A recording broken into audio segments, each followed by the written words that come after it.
ndërkohë që Shtetet Bashkuara të Amerikës dhe Izraeli me forcat e tyre ushtarake godisnin objektivat e regjimit të ajatollave, ajatollahu i fundit në Europë, Sali Berisha, urdhëronte ju dhe ata që ju vinë nga mbrapa të sulmonit godina.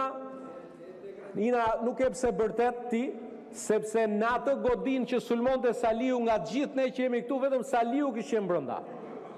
Në asnjëri nga ne para viteve 90 as nuk e ka pasur dot në ëndër të hynte në atë godin.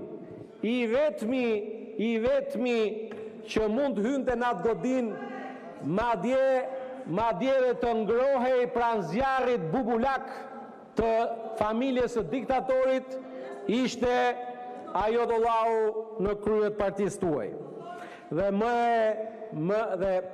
Dhe hipokrizia më e madhe në këtë moment që flasim është që ndërkohë që në Kuvendin e Shqipërisë kemi të planifikuar ditën foltoren për qytetarët, ju braktisni foltoren e qytetarëve për shkuar diku ku bashkë me shërbimet mbështetëse të Partisë Demokratike nuk bëheni shtatet veta.